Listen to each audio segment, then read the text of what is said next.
So excited to offer our first of many sessions related to mastery and management, which is a brand new leadership and management training series that we're offering for our more seasoned managers. So we're kicking off with building resilient and level 5 leaders. A lot of things that I think you've heard around HomeAway, culture of discipline, growth mindset, emotional intelligence, resiliency, grit and humility, and level 5 leadership. These are a lot of phrases that actually lead to mindsets and skill sets that we're hoping you can cultivate through these types of learning opportunities. It is my pleasure, and we are very fortunate to have Ann Grady with us this morning through the early afternoon to facilitate a really interactive, dynamic discussion about building resiliency and grit and how that ties so closely to level 5 leadership and emotionally intelligent leaders. I do want to read a little bit of Ann's bio just because she comes to us with a ton of experience. Ann is a best-selling author. She is also a 2x TEDx presenter with over 20 years of experience. She is a leading expert on communication, leadership, emotional intelligence, and resilience. And she's also contributed articles to Harvard Business Review, Entrepreneur Magazine, Fast Company Inc. Magazine, Fox Business, and many, many more. So please help me in welcoming Ann.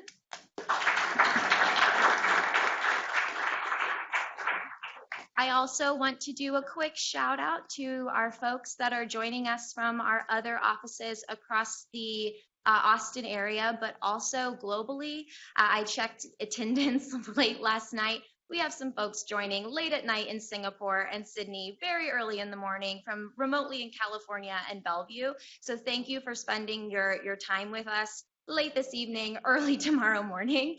And if you have questions or want to chime in and you are a virtual participant, feel free to unmute yourself. There will be plenty of opportunities. And if you are located in a viewing room with an L&D representative or an HR business partner representative, they'll help facilitate and moderate that for you as well. So with that, I want to do a quick test and learn. So as some of you know, if you and any of you attended our Spotlight series at Table Talks a few weeks ago, L&D is really trying to approach everything we do with a scientific mindset, which includes pre-tests and post-tests. So you should all be able to access a Slido right now. So if you hop on your computer, pull out your phone, and enter the event code MASTER, M-A-S-T-E-R, with a capital M. We have a couple questions for you that we will then ask again at the end of this session to just measure how effective the training was. MASTER, M-A-S-T-E-R, capital M. And I think the way the Slido poll is that I have to activate the next one for each one. So put your heads up when you're done with that poll. And I'll go ahead and activate the next one. I'll give it a minute.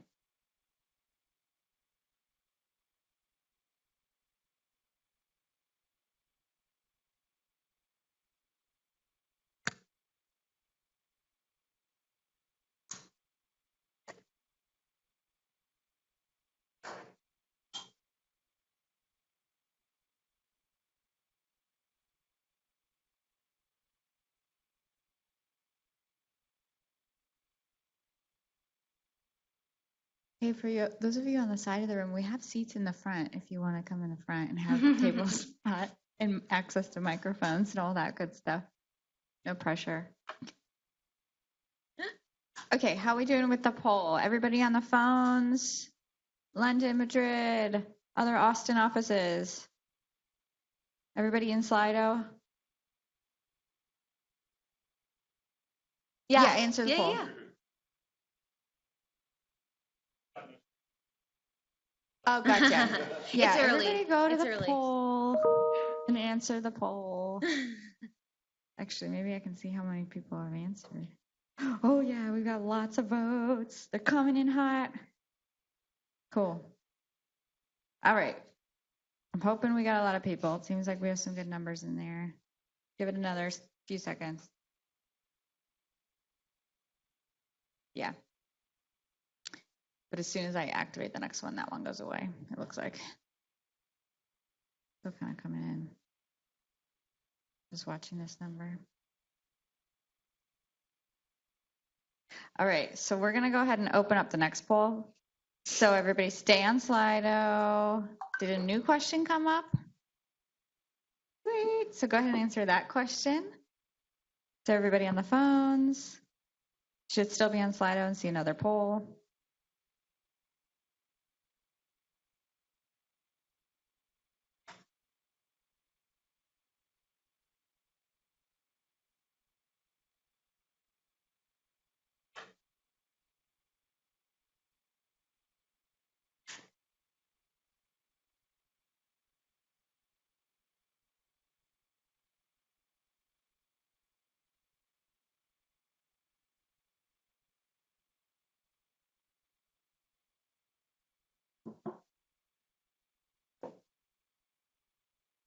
All right, we hit our same number.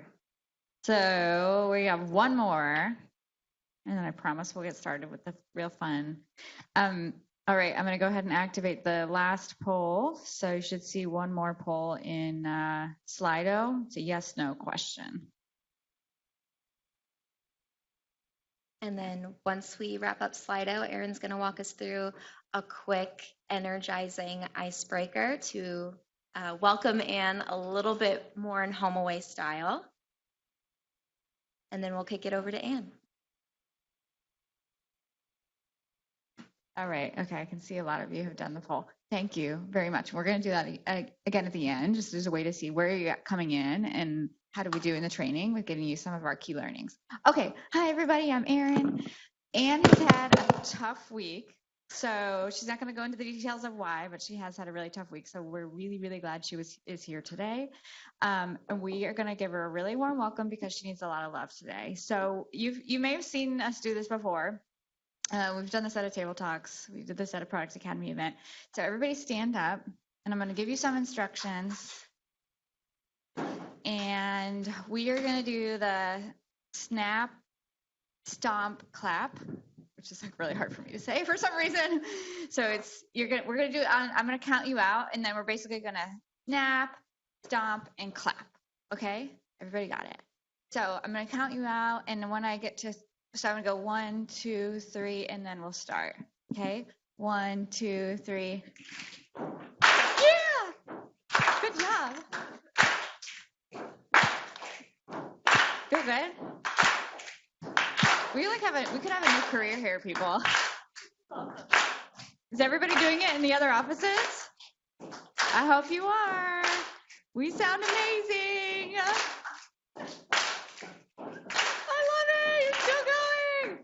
Awesome. Thank you all so much. Thank you so much, Anne. Good morning, good afternoon, good evening. Hello, everybody. That's my new favorite icebreaker. I've never seen that before, and I want to do that. I finally got it, and I'm not the most rhythmic person. All right, welcome. Well, today I see so many familiar faces, and it's really nice to see that. So I have worked with HomeAway for a few years now.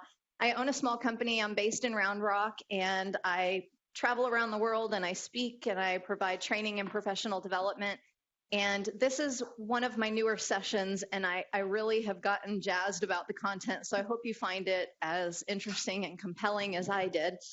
But first I want to ask you, and so for the remote offices that are going to be joining in, I'll either call on you by office, but I definitely want you to participate. So I know it's kind of weird to go off mute and then talk, and then people here are talking, so I might ask you if any of the remote offices have a comment before I actually open it up to you guys.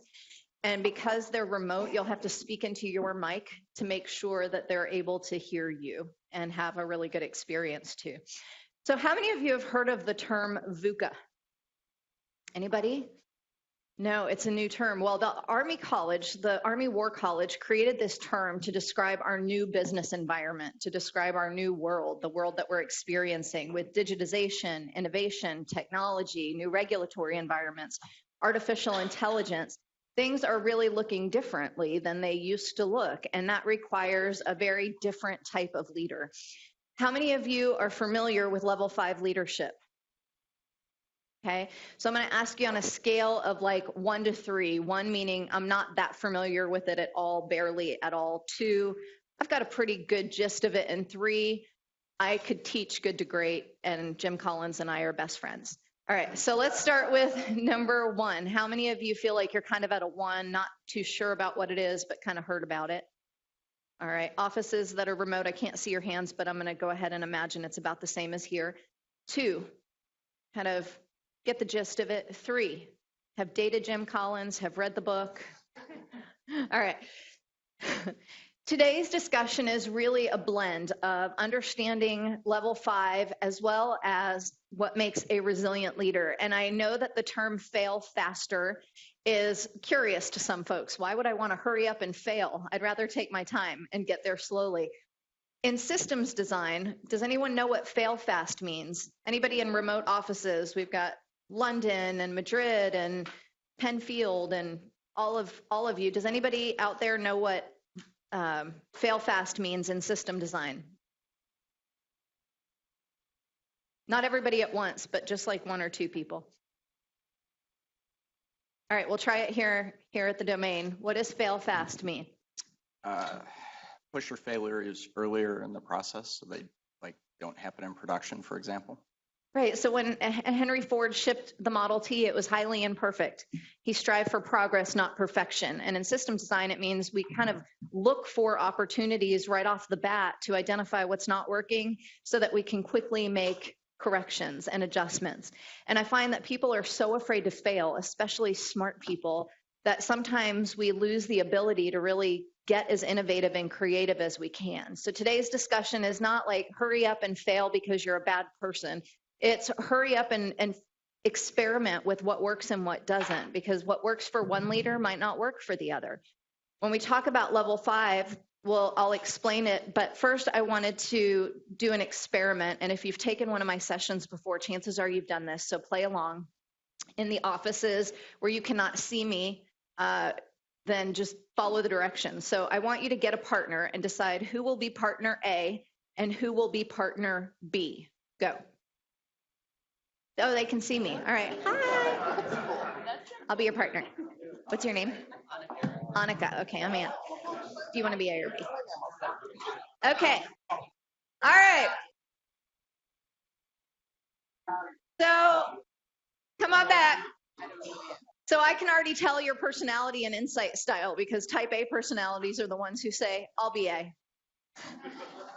And type B personalities are like, whatever, this is stupid. What time are we done? I don't care. All right. Partner A, I want you to make a fist as tight as you can. Partner A, make a fist. Partner B, duck. No, I'm joking. Partner A, make a fist. Partner B, you have 3 seconds. Get it open.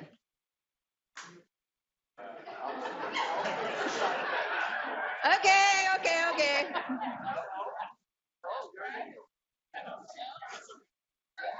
All right. Clearly, we have some competitive folks. Partner A, when partner B tried to open your hand, what did you do?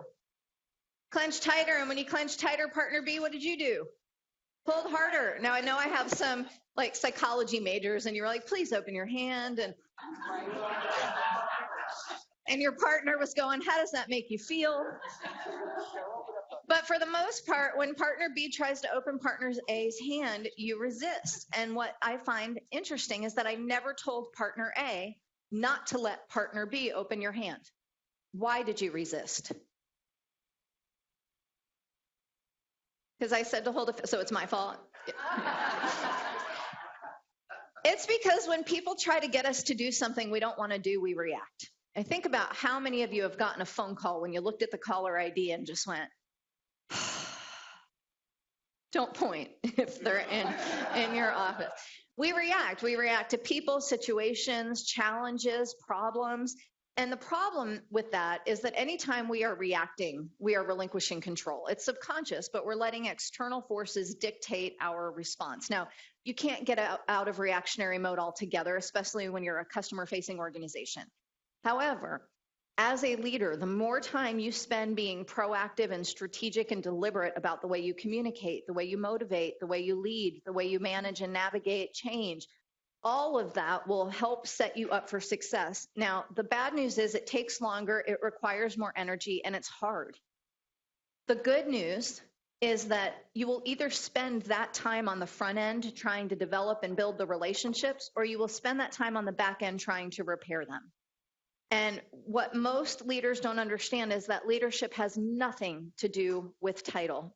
You never hear an alien coming down to our planet saying, "Take me to your manager." It's not about that. And I thought that it was rather fitting we have a little space person on the sticker. What is the difference between being a manager and being a leader? So London, Madrid, other Austin offices, Singapore, California, tell me, what is the difference between being a leader and a manager? Don't forget to take yourself off mute, or we'll have a conference call in real life. All right, Madrid, what's the difference between a leader and a manager? I would say the manager is telling and the leader is listening. Okay, so the manager's telling and the leader is listening. That's awesome. All right. Let's see, Penfield, what's the difference between a leader and a manager? I got it. A leader inspires you to follow. A manager tells you to. Okay. You follow a manager because you have to. You follow a leader because you want to. All right. Leadership isn't a place that you sit.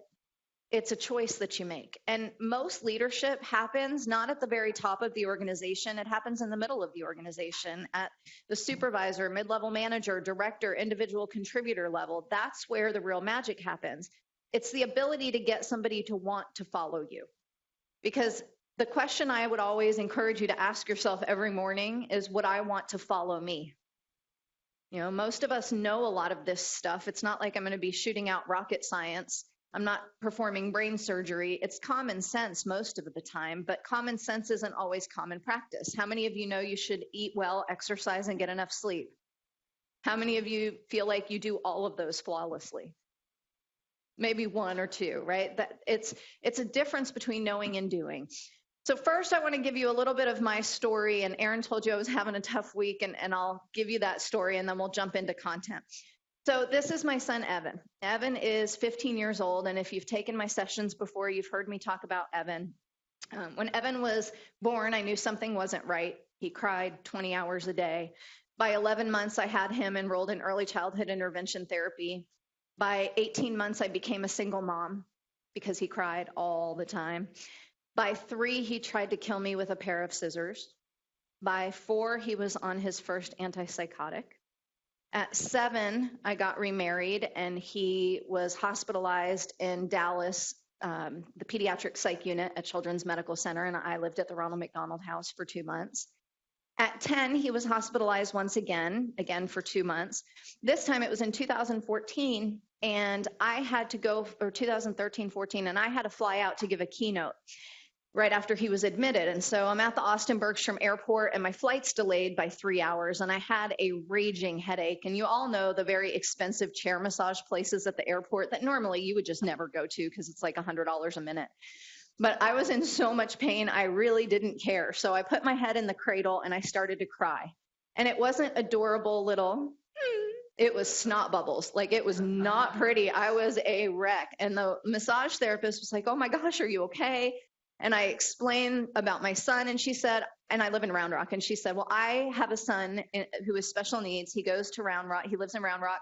When you get home, I want to treat you. I want to give you a 90-minute massage, totally my treat." So note to self, go to the Austin Bergstrom Airport, cry uncontrollably, and ask for Becky. Becky comes to my house, and Becky gives me a 90-minute massage. And when she's done, she says, "Hey, Ann, just a heads up, there's a swollen lymph node under your right ear. It's pretty typical when you've been crying a lot. You should go get it checked out, get some antibiotics." So I did. Long story short, 2 months goes by. We're checking Evan out, waiting for the nurses to get his meds together. And I get a call from my doctor, and he said, "Ann, I've got some bad news.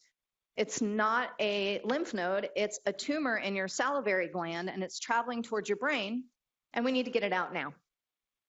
February 26th, 2014, I roll into surgery.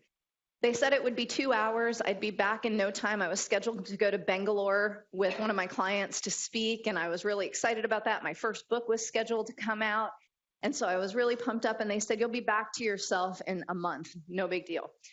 2-hour surgery turned into a 6.5-hour surgery, and after being joined by 2 neurosurgeons, my surgeon came out and told my mom and husband to have a seat, and as you know, no good news ever starts with have a seat. And they proceeded to explain that the tumor was much larger than anticipated. Rather than being the size of a dime as they had anticipated, it was the size of a small avocado. And because my facial nerve had wrapped around it so much, the right side of my face was now completely paralyzed, as if I'd had a stroke. I drooled, I had a speech impediment, I couldn't close my eye, couldn't whistle or drink through a straw, and they did not think that the nerve would repair itself because it had been so damaged. 2 days after the surgery, because I couldn't close my eye and I was waiting for my eye patch for Amazon because they literally have everything, a speck of dust scratched my cornea, which was excruciating. So the doctor said, before you start 6 weeks of radiation, we need to insert a gold weight into your upper eyelid and we have to stitch up your bottom eyelid to protect it. So if there's something you want to do or somewhere you want to go, then this would be the time to do that. So I thought, well, I know we've been super lucky lately. Let's go to Vegas. Me and my bright ideas. So we did. And my husband and I are having a blast. I'm taking a picture with a minion. I have an eye patch with a smiley face on it because one side of me always looked happy. The other side always looked pissed off. So I would sleep on the side where my husband could see my smile. And we're in Vegas and we're walking down the stairs towards Caesar's Palace. And I tell my husband, honey, this is the best I have felt since the surgery. I'm finally starting to feel like myself again. And then I fell down the stairs and broke my foot in 4 places. You cannot make this shit up. And that's normally where the story ends. And I jump into, so let's talk about resilience. Well, now the story continues. So about 3 weeks ago today, Evan has gotten increasingly worse. And it was very clear to us that if we didn't do something drastic, that he would end up in jail or dead. So we checked Evan into a long-term facility in Idaho because there is nothing in Texas that could help him. And it was a really traumatic time. We dropped him off. He called the police, told them we were abusing him, chased the car. It was really, really traumatic. And so right after he was admitted, once again, I had to fly out to speak for Dell for a week in Slovakia and Romania. So my husband had, was there at the house and he thought, well, this is going to be okay because I've never gotten to do a house project because Evan requires so much time and attention and constant supervision. And so I had to fly out to Louisiana to give a keynote after I got back from Europe. And I came home Friday and found my husband on the floor in the garage. Apparently he tried to fly and fell off a ladder, a very high ladder, and broke his hip, his arm, and his ribs. So I've been in the hospital pretty much nonstop. I had to give a keynote on Monday right after, while he was doing surgery. And I've been in the hospital pretty much constantly. He gets discharged today as soon as I get there after here.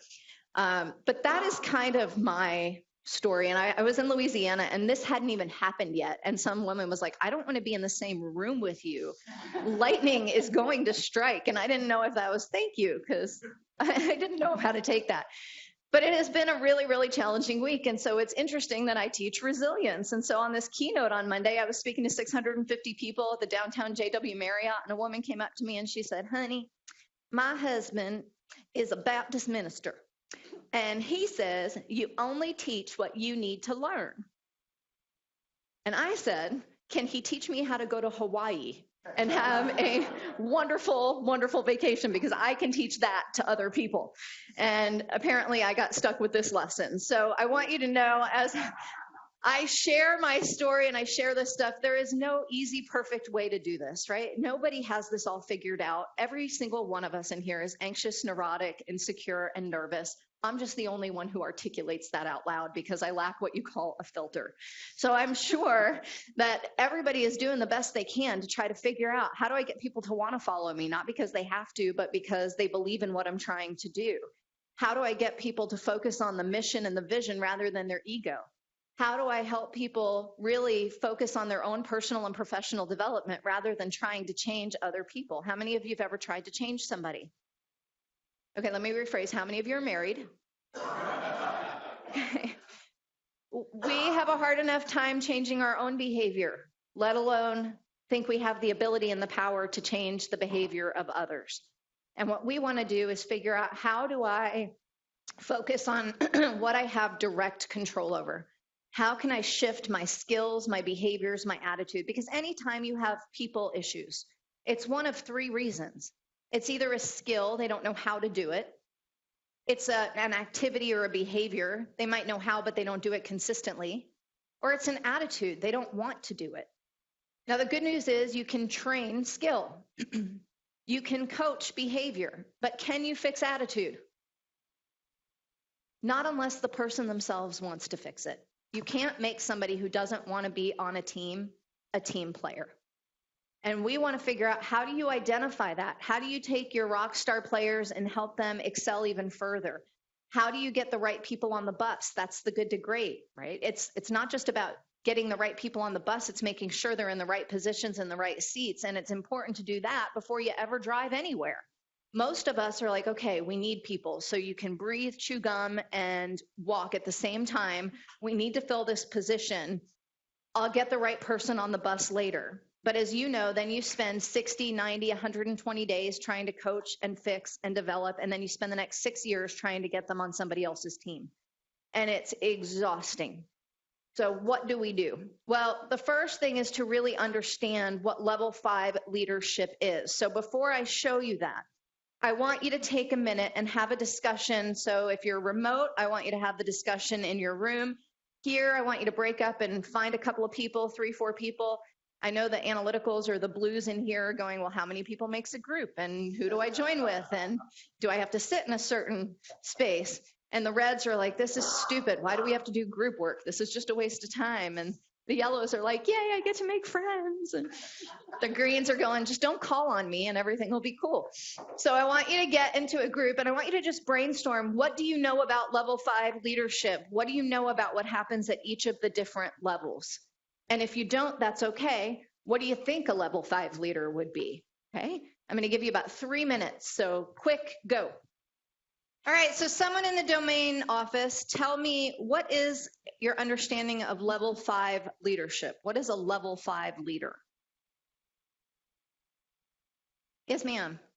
Microphone.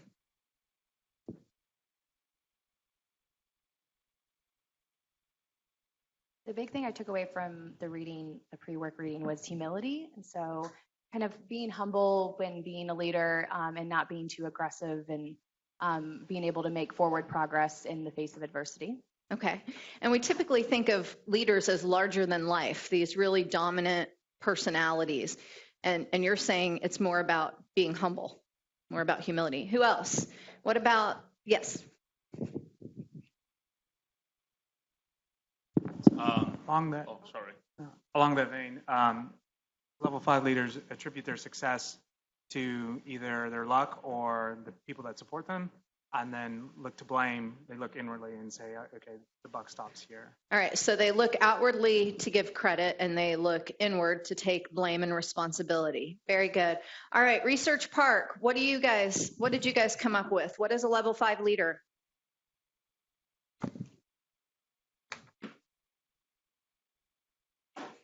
Anybody from research? Persistent, adaptable, and flexible.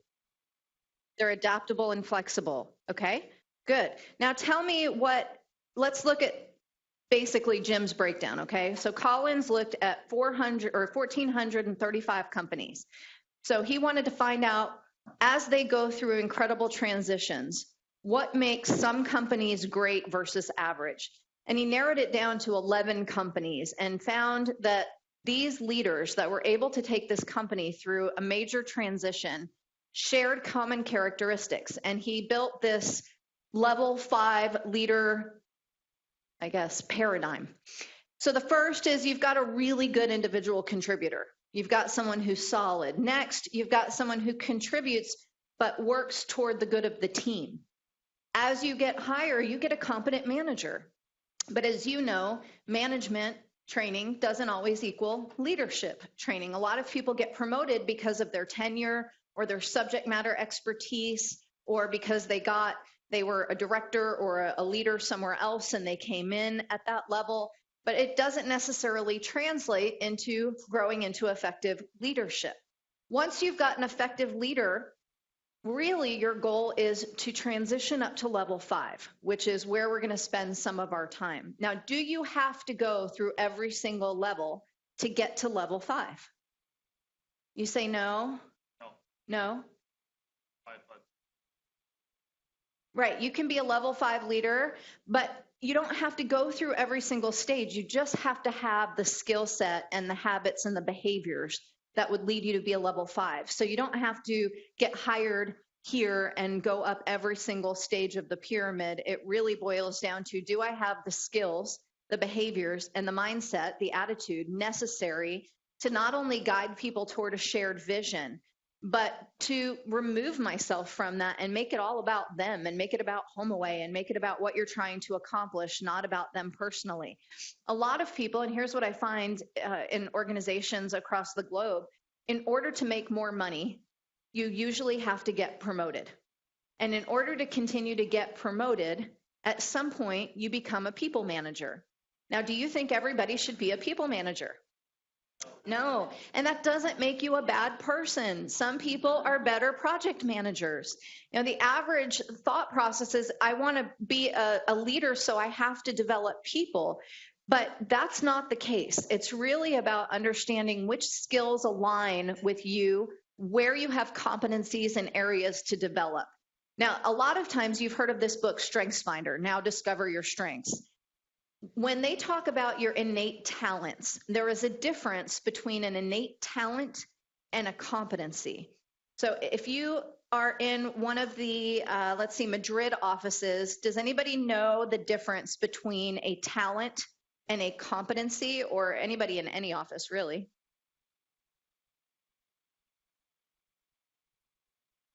What about here in Austin at the Domain? What's the difference between a talent and a competency for those of you who've read the book? So talent is naturally, like for example, the capability to communicate well. And the other one is a skill that you can develop, like something that you can learn and enhance, like Excel or Tableau or something like that. All right, awesome. Good answer. From whoever just said something from overhead. I heard a woman. Hello, Madrid here. Yes, thank you. So, talent, I think it's natural to you. And the other one, it can be acquired, is something that you can learn along the way. Exactly. And a lot of people confuse the two. They say, well, I'm not good at Excel, so I just shouldn't have to do Excel. Now, if you're me, that is the case, because I don't understand how you people put little numbers and squares and then they equal things and then you make pivot tables. And recently I just learned you can have multiple sheets on the same document. I'm of the mindset that if it cannot be done in Word or PowerPoint, it just kind of doesn't need to get done, but whatever. Yeah, a talent is this innate thing that you have just always been able to do naturally. When I was 3 years old, I was on top of tables giving speeches at restaurants. And my mom said, what do you want to do when you get older? And I said, I want to talk. And she said, okay, well, you can be a minister or a politician. And I said, well, I'm Jewish. So the minister thing is out. And I had way too much fun in college to be a politician. So I guess I'll have to figure something else out. And I joined debate and I did all of these things because I was a total dork, but I was one of the few people who knew from a very early age that this was kind of my thing. A skill is being able to do this using content and talking and coordinating and navigating client relationships. Those are skills that I was not born with. Those are things that I had to hone and practice and develop. So there's this misconception that you should not operate in your weaknesses. The more you operate in your weaknesses, the weaker you get. The more you operate in your strengths, the stronger that you get. And I am a huge proponent of this. It does not mean that the skills that you're not strong in should not be developed. It means that you can't go from being somebody who's a ham and loves to be the center of attention to somebody who's incredibly introverted and doesn't want any attention on them. That's not something that you should really try to change. You should maximize your own unique abilities and talents.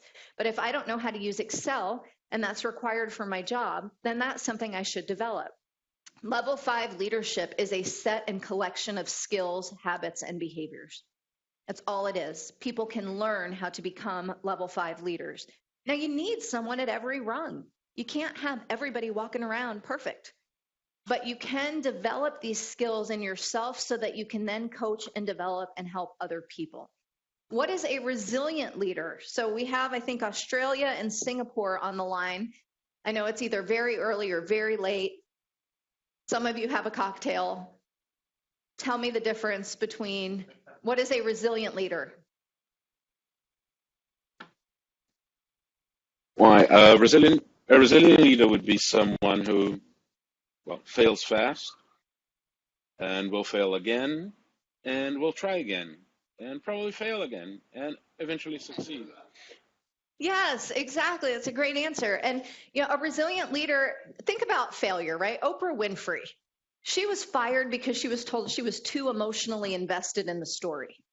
J.K. Rowling was told she had no talent and was rejected by multiple publishers before she went on to become a multi-billionaire. Who else? Steven Spielberg was told he lacked creativity. Walt Disney was told he lacked imagination, right? All of these people believed so much in what they were trying to accomplish that they were willing to go through failure and discomfort to get there. Winston Churchill once said that success is moving from failure to failure with no lack of enthusiasm. That it's not failure, it's figuring out what you don't want to repeat. Resilient leaders share some common characteristics. Let me tell you about resilient leaders. I don't know what happened there. No, I do know what happened. Hold on. Humility plus will. So you said humility. It means that they don't take all the credit. They're willing to look internally and figure out the role they're playing. What is indomitable will? What do you think here in Domain? What is indomitable will? That's what Collins calls it. What is will? So it's an unstoppable belief that you will persevere. Yeah, an unstoppable belief that you will prevail and persevere, that what you are working toward is so important that nobody is going to hold you down, that you can accomplish anything you truly set your mind to, but you don't go around with a huge ego going, look what I did, look at me. It's really about giving that back to the people who were the ones making it work. Now, if I have failure, a level 5 leader says it's on me. I'm ultimately the leader of this team. I'm ultimately the one who the buck stops here. I own it. But I'm still willing to do whatever I need to do to get there, and I am happy to give my team all the credit for making it happen. If it fails, it's on me. And when you think about the resilient leader, what are some of the characteristics or similarities that you found? So let's say somebody at the downtown Austin office. What are similarities between a level 5 leader and a resilient leader? Downtown Austin. All of them? All of them? Could you be more specific? Sure. So my resilient leader list was amenable to change, flexible, encouraging, understanding, thoughtful, humble, I can keep going, receptive to collaboration and feedback, willing to take risks and fail. And I feel like when I went to the similarities to the level 5 leader, that entire list was reflected. You get a book and you get a book. I feel like Oprah, you get a prize and you get a prize. Know that I am high-fiving you virtually. That is a rockin' answer. Yeah. Level 5 leaders share some common characteristics. Resilient leaders are often part of these characteristics. They have a clear purpose. They have a passion. They wake up every morning with the desire to succeed. Now, I know nobody wakes up and says, how can I fail today? I can't wait to fail. How many people can I disappoint? This is going to be great. Most of us don't wake up and do that. However, do you wake up and know your purpose and your passion? Do you know your priorities? Most of us are great at prioritizing our schedule. What we lack is our ability to schedule our priorities. Are you spending the right time in the right place with the right people to accomplish the same and right goals? Next, they're adaptable, they're agile. You have to be now. I speak on a variety of topics, and one of the things I hear from clients all over the world is how can you teach people how to navigate change and adversity? How do you give people the skills and the tools, bless you, to be able to work through some of that? And resilient leaders don't get it right every single time. You could be a resilient leader and have a really cruddy day and not be adaptable or agile. But more often than not, are you demonstrating these skills? There's a change in a process or a system. You know, Evan, my son, has like oppositional defiance disorder. So you say up, he says down, you say right, he says left, you say take a shower, he says I'm going to kill you. And yesterday at the hospital, I had an hour-long therapy session with him and his therapist over Skype. And he said, we're working on a skill called radical acceptance. That when there is something out of your control or something that you cannot change, you accept it. And I said, well, I need to work on that skill. I mean, all of us really need to work on that skill. That's something that can be learned and practiced. They're emotionally intelligent, and this is where humility comes in. Now, we'll talk more about emotional intelligence, but we now know that 70% of the time, people with average IQs will outperform people with exceptionally high IQs. Have you ever met someone who's brilliant with no social skills? If you didn't nod your head, it's you. Just putting that out there. They develop people. They know that somebody has to be on their succession plan and they have to be on somebody else's succession plan. You know, when we think about development, you have to have bench strength. You can't grow unless you have somebody to grow into where you are. And the problem I see with a lot of managers is that they withhold information or don't want people to grow because they're insecure that that person will take their job. And what I tell leaders is that if you can't take a week-long vacation without fearing that everything will fall apart, there's something missing. It's not just about you. It's about developing the people around you. And then a growth mindset, which we'll spend some time talking about. How many of you here in Domain, by a show of hands, are familiar with growth mindset? Harold Dweck. Okay, everybody. So would I be right to assume that the other offices are pretty familiar as well? Good. Okay, good. Now, I want to know how resilient you are. So there is a resilient self-assessment on the next page. And I know somebody is going to say, why does it say always and never? And what I want you to think is most always, almost never, right? Just kind of the extremes. Nobody does anything always or never. It's somewhere in the middle, but go from like really not at all to all the time versus sometimes or rarely. Take just a few minutes, and if you're in the other offices, you should have this handout as well. You'll notice that all of these questions or statements are all skills that can be built. I used to think that resilience was in your genetics. You were either resilient or you weren't. But what I learned as I started researching this is that there are a specific set of skills that you can practice, cultivate, and hone. And whether we like it or not, life gives us plenty of chances to practice. Clearly, I am an example. The average person experiences 5 to 6 traumas in a lifetime. And what we're finding in our school system, because I work with a lot of educators, is that our academic ability is increasing, but our socio-emotional ability is not at the same rate. Our ability to connect, have empathy over ego, build emotional intelligence, use skills to bounce back. Now, in my TED Talk, I had this prop. It was a giant red bop bag. Do you remember those when you were a kid and you punch it and it comes back? So in my TED Talk, I had this awesome thing and it leaked all over the place. And so they brought it on the stage and I just didn't want to fall. So they bring this thing on the stage and I said, okay, well, if you've ever spilled a cup of coffee on your new shirt, and I hit it a little bit. And then I said, your boss is mad because you missed a deadline. I hit a little harder. And I say, your partner cheated on you, and I punch it to the floor. And somebody in the audience yelled, punch it again. And the point that I was making is it doesn't change the outcome. It bounces back every time. Sometimes it just takes a little bit longer. The more we're hit, the harder it is to bounce back. But we bounce back with these new skills, with this new perspective. It's actually called post-traumatic growth. You can't see it at the time. Like right now in the middle of what we're in the middle of, trust me, I'm not going, thanks for the lesson. This is fantastic. I just feel so enlightened right now. That's not how I'm feeling right now. But I will in a couple of years, hopefully, if nothing else happens between now and then, because that's what perspective allows us to do. It allows us to look back. So I want you to tell me what these have in common. Your morning coffee, brushing your teeth, and my ex-husband. They're habits, yes. And I need a volunteer here at the domain office to be a guinea pig, or to be a guinea pig. The other offices, you don't even have to be a guinea pig. You're going to get one of my books, but the person who does it here gets one of my books as well. Yay. Okay. Do you have a microphone back there? Now, normally I would make you come up to the front and do this, but I'm feeling pretty generous today. So I'm going to let you do this from the back. I'd love for you to sing the alphabet nice and loud so that everybody around the world can hear. And I had one lady say, I don't want your book that bad. The whole alphabet? And the whole thing, all 26 letters and the little part Right. afterwards.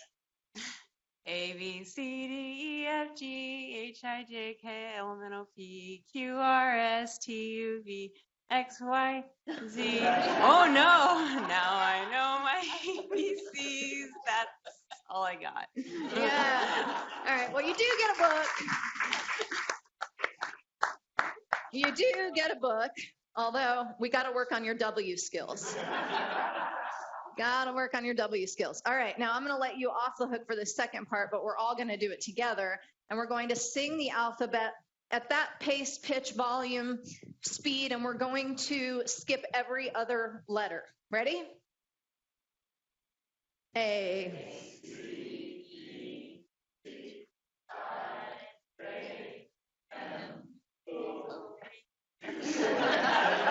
All right, you all suck at that version. All right, now I want you to cross your arms. Like you're cold, closed off, angry. There you go. You know how it goes. All right, now I want you to cross them in the opposite direction. Okay, so which way was more awkward singing the alphabet, the first or the second time? Second. And which way was more awkward crossing your arms, the first or the second? I had a guy one time in front of like 1,000 people, and he goes, can I come up on stage and do it? And I was like, okay. So he comes up on stage, and then he said, can I sing it backward? I'm like, well, you have a lot of demands for somebody who's winning a book, but I guess so. And he sang it backward, the alphabet backward, faster than he sang it forward. And I looked befuddled. I was like, how did you do that? And he goes, sobriety test. Nailed it. I don't know if that's the kind of attention you want, but yeah. And the reason that it worked like that, and some of you have had my workshops and seen this before, but the reason that it was easier the first time and more difficult the second time is because it comes from different parts of your brain. Our brain is a phenomenal organ. It has evolved over the course of our life. It still has some downsides to it. So if you think about your brain like your hand, and you make a fist with your thumb tucked under, our brain has gone through 3 levels of evolution. The first evolution is our reptilian brain. It's at the base of our skull. It's responsible for heart rate, breathing, balance, respiration, things that hopefully you don't even have to think about. The next evolution is our limbic system, and this is the part of the brain responsible for habit, memory, emotion. It's the fight or flight center of our brain, and this is where your habit comes from. So when you sang the alphabet the first time, or when you crossed your arms the first time, it came from your limbic system. And your brain creates these cognitive shortcuts so it doesn't have to work as hard. Like, think about everything you've done so far today to get here. Hopefully you've either showered or brushed your teeth or used the restroom or eaten something or had something to drink. If you had to work really hard to think about how to do all of those things, you'd be exhausted. I'm watching my husband in the hospital and everything on his right side is broken, and having to learn how to pick something up or how to move, the things that we just take for granted until we can't do it, we'd be exhausted. Our brain has a new evolutionary component, our neocortex. It surrounds the outer part of our brain, specifically the prefrontal cortex. And this is the part of my kiddo that doesn't work very well. It's the part of the brain responsible for higher order thinking, innovation, creativity, problem solving, decision making. Well, the second time you sang the alphabet or crossed your arms, it came from here. It required a little more thought. You didn't have it kind of dialed in. Now, if you sang the alphabet skipping every other letter every single day, eventually that would become habituated. Over 45% of everything we do every single day is a habit. And if you don't believe me, move your trash can. Our brain creates habits so it doesn't have to work as hard. The problem is your brain does not know the difference between a habit that supports your success and a habit that sabotages your success. So if we're not deliberate and aware of what we're doing and why we're doing it, then we end up with the same result and getting frustrated. The bottom line in life, I don't care if it's leadership, communication, emotional intelligence, resilience, stress management, productivity, if you are not happy with the results you're getting, unfortunately, you only have two choices, and these are the only two choices that you have. You can either change the way you think and behave to get a different result, or you can settle for the result you're getting based on how you think and behave. It doesn't work any other way. Now, our brain also has something called a negativity bias, and this was meant to protect us. So let's say you are walking down a beautiful path, one side of the path and a flower on the other side of the path.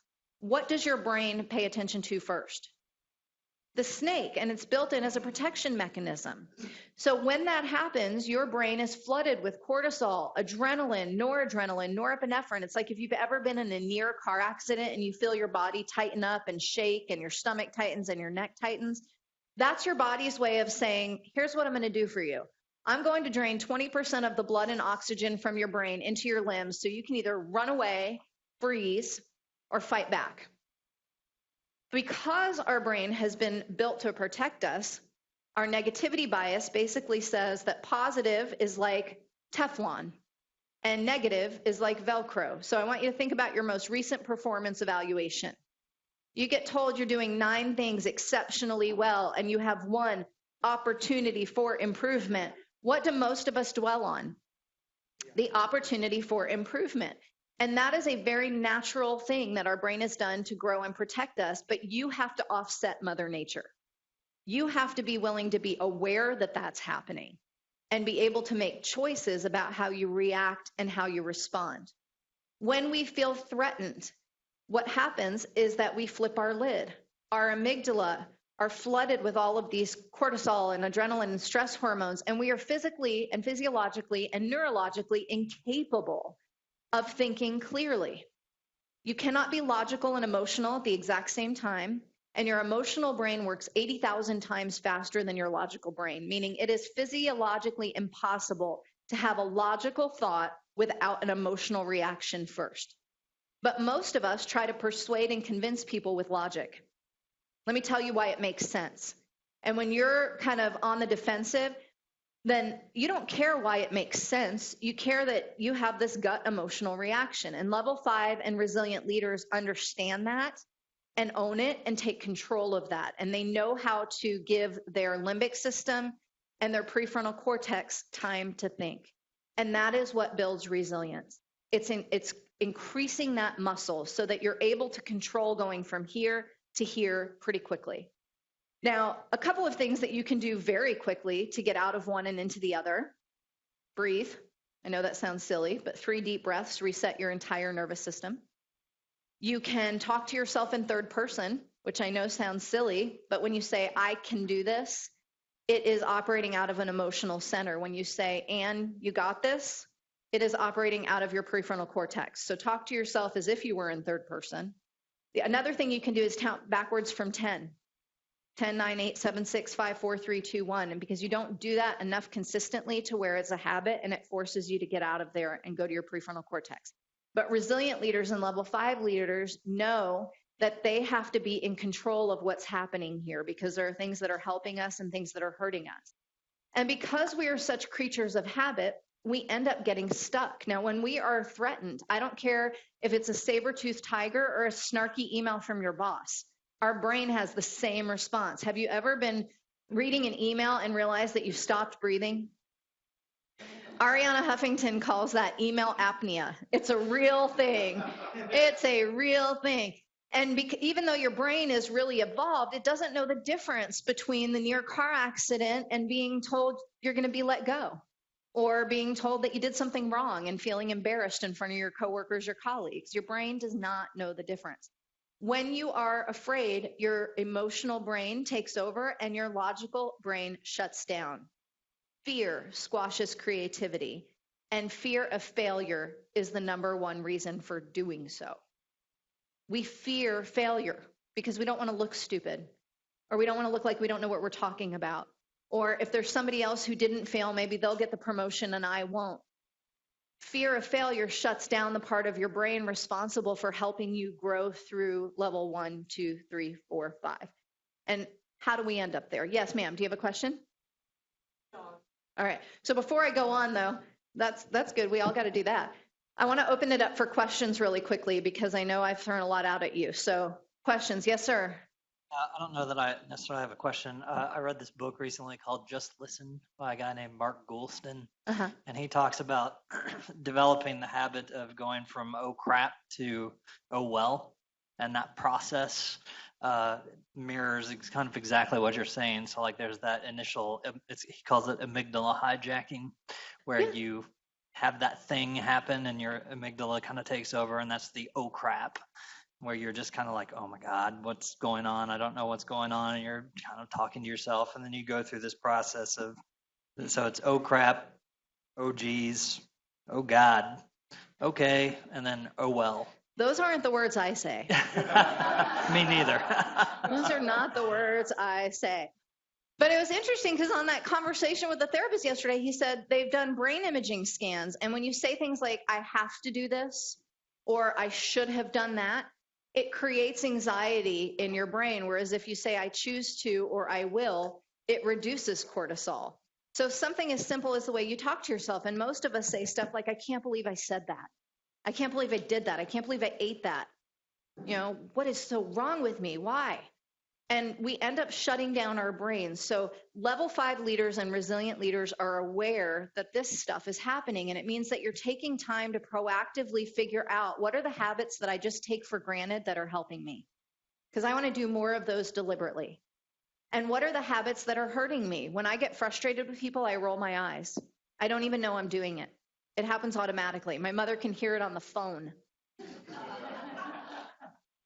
And that is something I'm not even aware of that happens. So how do I become aware of it? Well, that's what we're going to figure out. But first, I want to tell you about an experiment that was done in 1942 at the Wolf Lake Hatchery in Michigan. So scientists took this carnivorous fish, a walleyed pike, and they put it into a tank full of minnows. And as you can expect, when you put a carnivorous fish into a tank full of minnows, it eats them. Then the scientists put in more minnows, only this time they confined them to a small glass cylinder. So the pike could see the minnows, but it couldn't get to them. In an attempt to try, it kept ramming its head against the glass over and over and over and over again until finally it just settled on the bottom of the tank. So then the scientists released the minnows. So they're swimming all over the tank right in front of the pike. What do you think the pike does? Nothing. It starved to death. And this has become known as the pike syndrome. Now, ours might not be a glass cylinder, but our fear, our self-limiting beliefs, our anxiety creates these imaginary barriers that we're convinced we can't break through. And we end up in a rut. And a rut is just a grave with no ends. Most of us look up, 20 years has gone by, we draw a bullseye around ourselves and go, yay, I'm here. Instead of saying, I want to be here and I'm going to make deliberate choices along the way to help me get there. I got offered a promotion. Cool, I'll take it.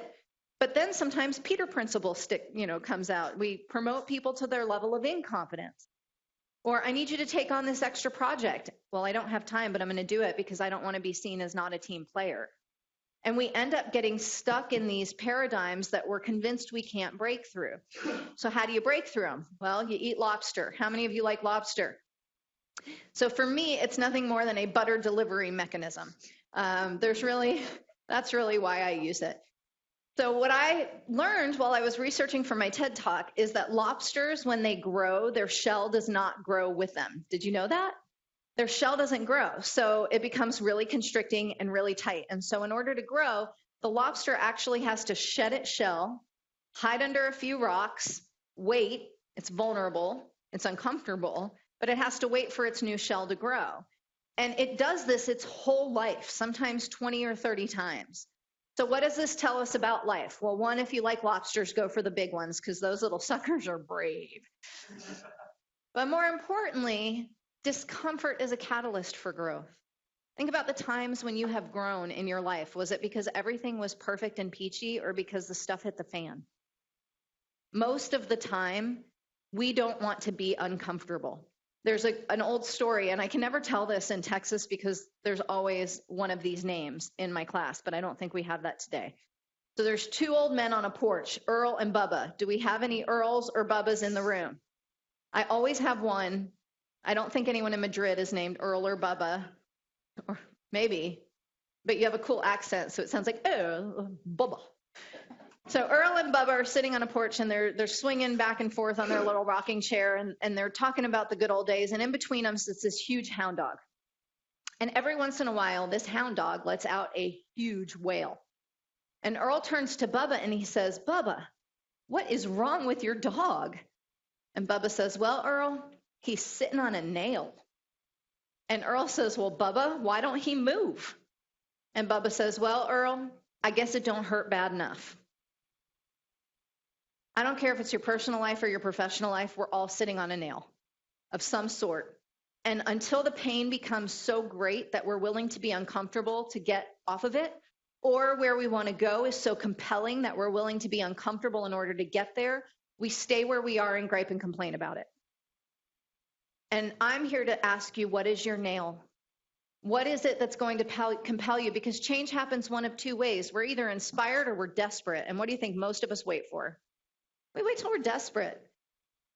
In the words of Captain Cragen on Law & Order SVU, which is my favorite show because I like my crimes especially heinous, he says, we don't change until we have to.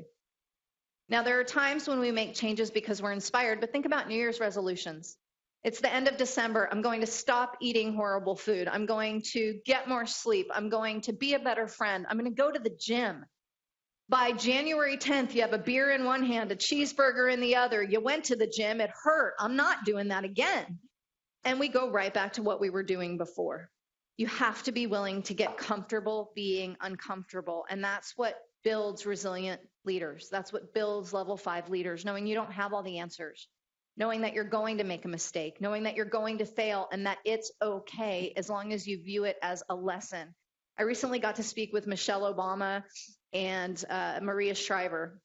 And Maria Shriver said, life is a lesson if you're willing to let it teach you. She also said, I'm giving up guilt for Lent, which I thought was a really great thing to give up for Lent. I thought that was pretty impactful.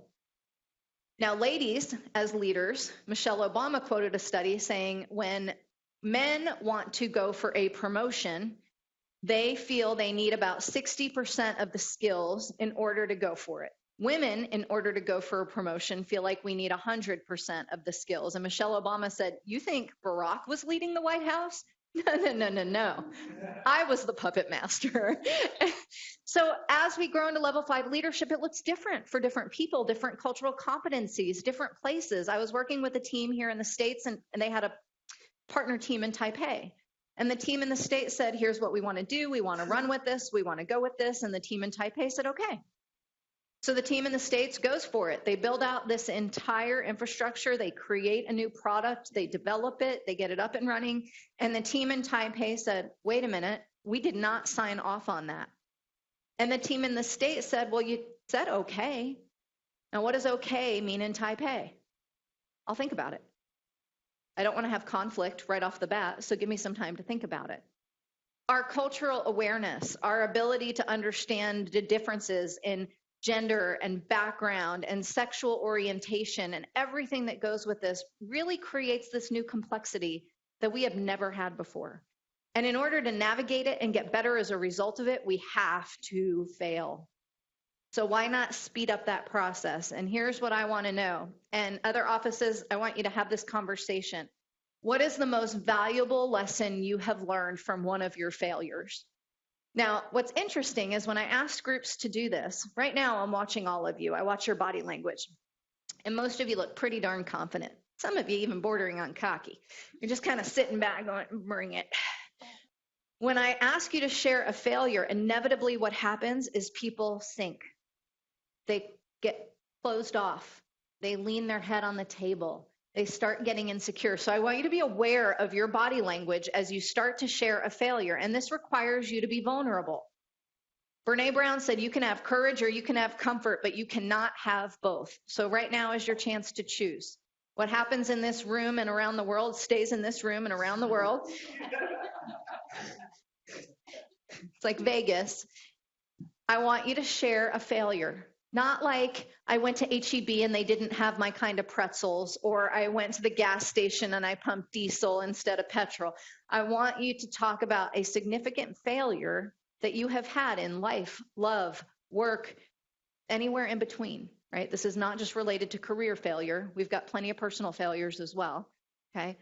And I really want you to share what was your failure and what was the greatest lesson learned from it. And I'm going to give you about 5 minutes and then I'll check in and see where we all are. Sound good? Go for it.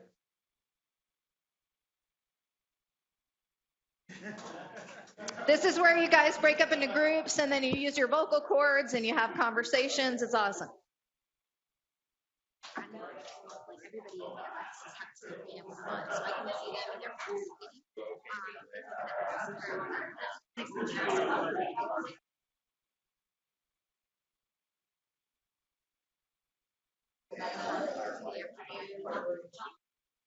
You got it.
So about, do you want 10 minutes, 10 minutes, 15?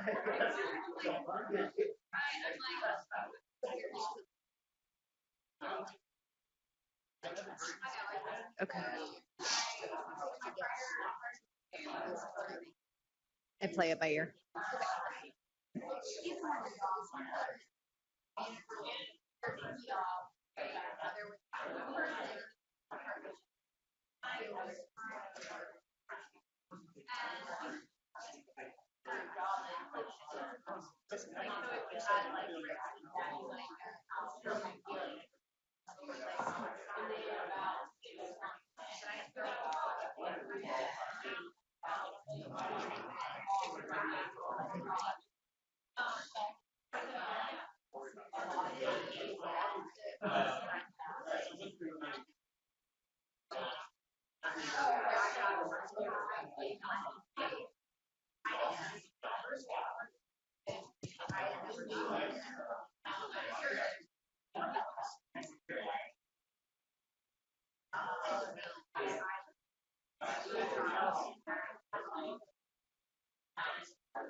Take a couple more minutes, just a couple more minutes.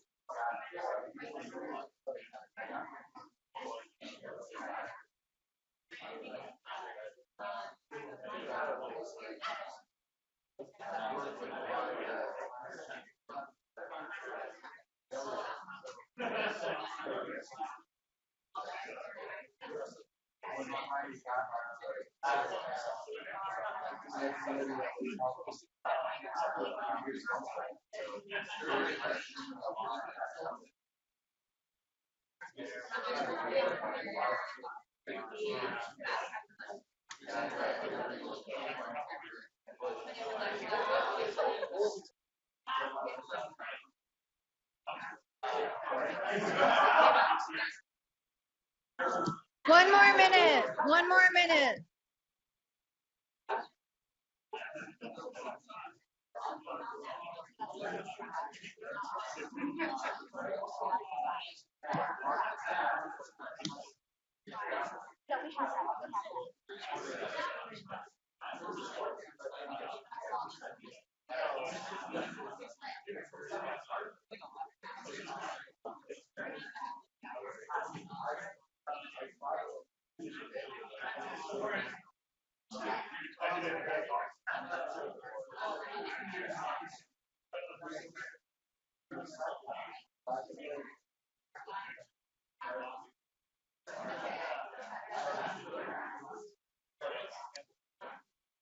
Are you done?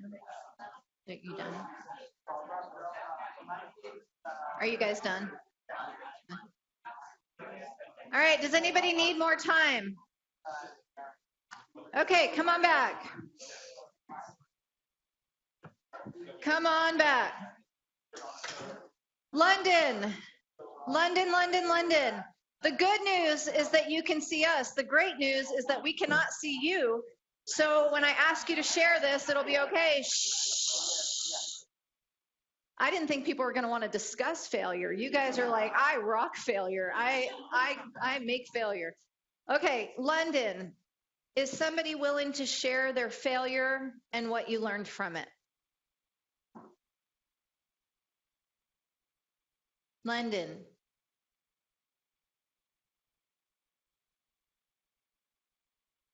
They're unmuting. All right, London.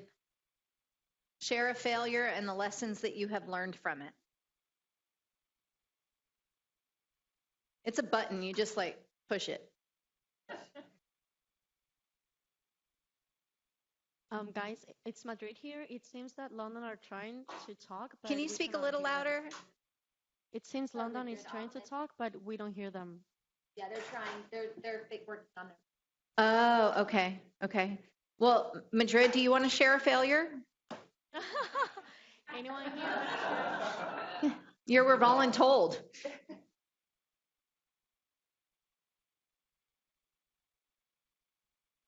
What about Yeah, we have Austin? here someone willing to share.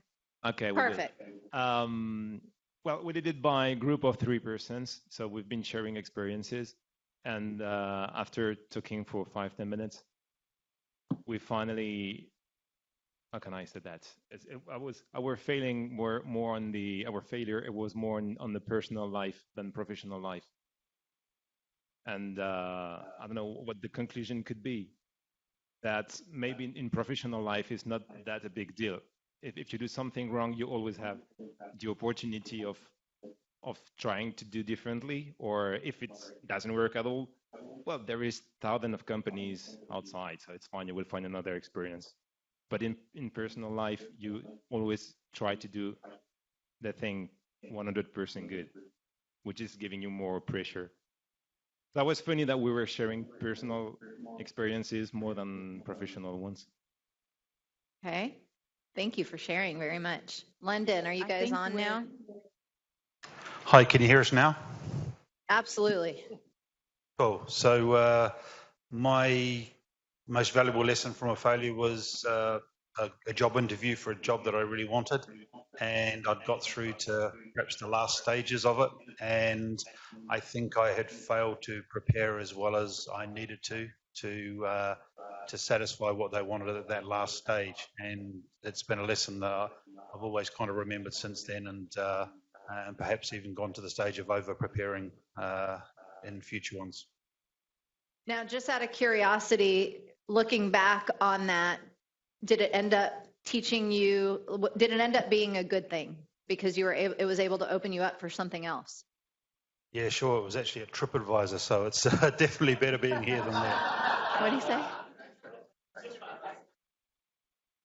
Awesome. All right. Who else? Any other offices? What about downtown Austin? A lot of us talked about different relationship failures that we've had and how, we stuck it out for a long time, but in the end it failed. And at the end of it, we were able to kind of look back and reflect on why it might have failed, which has then helped us in picking a new partner and what we, and having a better experience now. Okay. Why do you think it's easier to share personal failures than professional failures? This is for anybody. Because we're in a professional setting here and it's hard to be vulnerable. Yeah, God forbid I share something I just did wrong on a project. Wow, they're going to eat me alive. I also think it's because we take fewer risks at work. We're a lot more guarded and calculated and aware, whereas in our personal lives, we're a little bit more free-flowing and willing to do things that we feel are more maybe selfish or suitable to our own interests. Okay. Yes, ma'am. So honestly, for me, it's that I work to live. And so the most valuable lessons in life that I learn are from my personal life. And that's just based on how I approach my life. Now, she said she works to live, not lives to work, and that the most valuable lessons she learns kind of do you find that they transfer the things you learn personally impact you professionally? Absolutely. Okay. But I have seen that HomeAway has helped me grow in my personal life, and this is the first company I've ever worked at where lessons I learned at work applied to my personal life. Okay. Yeah, and I think sometimes people say, well, leave work at work and home at home. And that's impossible, especially when you work at home away. Get it? Done. Come on, I just made that up. That was pretty brilliant, right? Yeah, and a lot of times I think it's because we don't take as many risks at work because we're afraid to fail. And that fear is where we have to figure out how we navigate that, because you don't want to just jump off a building and go, let's hope for the best. But you also don't want to play it so safe and close to the vest that you're not making progress. My suggestion is that you live and lead on purpose. Now, to your point, your eulogy and your resume should not be the same thing. All right? We get very caught up in career and the next move, and I'm not suggesting that those are not important, absolutely. But if we're not keeping a firm connection with really who we are and we start identifying with what we do, we end up losing a piece of our identity. So I think it's great that you said the lessons that you learn personally can transfer professionally and back. Other offices, aside from domain, somebody share a failure and what you learned. Well, I once failed epically at my job. So much I'm not ready to share the failure. But Hold on, we got two people talking. Oh, hello. Hello. Hello. Hello. Hello. Okay. I just seem to have a bit of an echo. But so yeah, I failed so epically. I'm not ready to share the fail. And my first reaction was actually to take the easy way out and just say that it was so unacceptable that I quit. Right. And I think that the most brilliant thing was that my boss at the time just said, well, just get your stuff together and be back here. Come and deal with your failure, and we'll take it from there. So, two lessons came out of that. One is to realize that, yeah, it taints, but you can get past it. It's not the easy way, but and the second is I should have failed fast instead of failing epically. So, to the point of failing fast, yeah, that's definitely worth it. Okay, good. Thanks for the endorsement for the title. That helps me. All right, who else? What about Austin Domain? Anybody willing to share a failure? I heard you guys having some really cool conversations, but I don't want to share your failure for you. It's all right, I'll wait. I'll share a failure. I got one. Okay. We'll do both. Let's start here. All right. So when I was in college, the lesson was that I trusted the wrong person. So I was asked to do a demonstration for a friend, colleague. I was a martial artist, and I jumped up and did a kick. And the way that the bag was positioned, it fell over, and my knee went on one side, and I went on the other. And so I tore or damaged almost everything in my knee. When the ambulance came, because I was not getting up, they asked him what had happened, and he was the one responsible for holding that. And he said, "Oh, I wasn't paying attention." And if I could have gotten up and hit him, I probably would have. Kicked him with your other leg. Right. Do the crane thing. And so that is something I've had 5 knee surgeries since that period of time. So it's something that the pain still lives with me, and twice when it rains. But the lesson there was that I really shouldn't trust so easily, or at least be more aware of the people that I trust. That makes me sad. Yeah. Or at least if you're going to do that. Yeah, if I'm kicking a bag. All right, who else said here? But I think it's interesting to go, all right, well, I'm going to have realistic optimism. You know, I'm still going to open myself up, because clearly you can be hurt in your heart or your physical body. Like my husband was like, I didn't fall. I successfully figured out I can't fly. Who else was here, wanted to share? I heard somebody. I got a failure. All right. You can choose. You can choose cabinets, or you can choose getting fired. Wait, you can choose cabinets? You can choose cabinets. Oh, or I getting want to know fired. being fired. You want to hear being fired? Yeah. Awesome. All right. So when I started my career, I started off, and my main client was Procter and Gamble, and this was at a point where, like, instead of digital, it was multimedia. And so I'm kind of dating myself at this point, but we'd started and everybody was like, "Oh, what's this multimedia thing?" And me being right out of college, I was like, "Well, let me tell you all about it because I'm so awesome." Everybody thinks they're so smart right out of college. And not only was I saying like, "I'm so awesome," but you're an idiot. And I didn't really understand like that I was saying that in not so many words, and people got tired of it, and I got fired. And the lesson I learned was, I don't know how much, I don't really know as much as I think I know, and that was super valuable. It's a lesson that I've kind of learned to carry with me everywhere. And the second thing is that your words matter. The way you say something to people is absolutely important. So yeah. Yeah, and often more important than what you say. Mm-hmm. Yeah, I had one of those jobs too. I was right out of grad school. Let me tell you how smart I am and dumb you are. But here, Albert Einstein has a great quote. He says, "The greater your circle of light, the larger your circumference of darkness." My daughter's 16 and she thinks she knows everything. And when she was 12, she said, "I don't even need to go to college. I already know what I need to know." And I said, "Well, Riley, clearly you're very intelligent and incredibly humble." And she said, what does humble mean? My point exactly, babe. Do you want to hear one of my epic failures? Okay, good, because I was going to tell you anyway. So I used to be the director of training and development at Barton Creek Resort. And for those of you who are not in Austin, it's this fancy schmancy golf resort with 4 championship golf courses and this beautiful hotel. And we are always told, celebrities come to visit. You may not engage with the celebrities. Well, Matthew McConaughey was coming to visit. And at the time, that meant everything to me. I was engaged and would consider, in hindsight, it would have been a better idea to go for Matthew. But they said, whatever you do, don't engage. So one of my friends worked at the men's locker room restaurant. I know that sounds disgusting, but they have a restaurant attached to the men's locker, and women are not allowed in there. And I don't know if that's still the same rule, but it was back when I was there. And Matthew McConaughey and Willie Nelson and Ben Crenshaw were sitting and having lunch.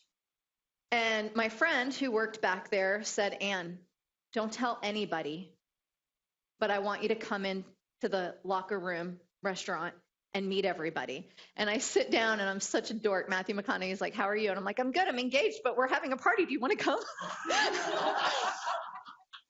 So I get back to work and I tell another friend who runs like the front desk. And I thought, we're friends, everything's cool. Well, Barton Creek, if you wanted to email all 1,000 employees, you just typed in the address Barton Creek and it went to 1,000 different employees. And he sends an email to Barton Creek that says, it's come to my attention that one of our director level of employees, Anne, my name was different at the time, Anne has engaged with a celebrity, and I'd like you all to understand that this is the behavior you should not model. Anne will be taking her things, and she is now freed up for other opportunities. So I start sobbing, and I go into my HR director's office, and I'm crying, and I'm like, I can't believe he sent the email. She goes, what email? He put Barton Creek with a period and created a whole new address just for me. But I didn't see the period. So when he sent it to Barton Creek period, it only went to me. But then I'm the one who told my boss that I had just gone and engaged with Matthew McConaughey. That was an epic fail. I don't tell people when I do stupid stuff right away. I wait. Yeah, I mean, we learn stuff. So there was a study done, and basically a psychologist at the University of California, Irvine, said, all right, I want you to imagine this scenario. And she gave the scenario to lots and lots of people. She said, all right, it's late. You're walking home from work. You're in the park. You hear footsteps behind you. But before you can turn around, someone runs up and stabs you in the stomach. And then they run away. When you wake up from surgery, the doctor tells you, hey, here's what happened. A lot of times this can lead to post-traumatic stress. It can cause you to have flashbacks, anxiety, depression. But don't worry, I can give you a memory dampening drug, so you won't remember the memory. What percentage of people do you think said, I don't want the pill. It hurts, but I need to remember it? Anybody want to guess? 80%. 80% of people said, I don't want the memory dampening drug. I got to remember it. And if you think about your failures, would you go back and change it if you could? Maybe a couple of them, but that's where we come from. That's what we learn. That's what makes us us. Level 5 leaders live and lead on purpose. The question you should be asking yourself is, what would I do if I weren't afraid to fail? What would I try if I weren't scared? And then you make calculated risks, and some of them will pay off and some of them won't. But without that knowledge, we're not getting better. There's a saying, we're either green and growing or we are ripe and rotting. We are either getting better or we are getting worse. And we have to decide which one we want to be. So here's what you're going to do. We're going to go for about 15 minutes, and then we're going to take a break. So I'm going to give you domain office a choice. Would you rather break now and then keep going, or would you rather go for a little bit and then take a break? Break now? You're squirming in your chair. All right. We're going to take 15 minutes, really 10, because I know that'll make you back at 15. So I am starting to talk at exactly 10 o'clock our time in Austin.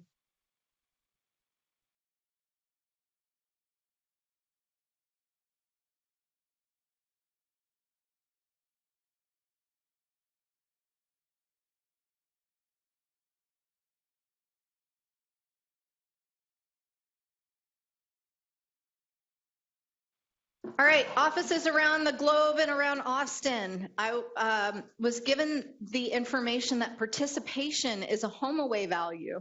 I'm so excited to hear that because I really want to hear more from you guys. And I know that it's really a challenge because there's a pause. So if you don't feel comfortable speaking over the mic, then feel free to chat in Blue Jean, and we will have Kylie report back so that we can answer. So here's what you're going to do. Get with your group. I know, again, reds are like, this is taking too long, but I want you to brainstorm, and you've only got 2 minutes. Characteristics of the best leader you can imagine working for, and characteristics of the worst leader, and do not use names for that second one. 2 minutes, go.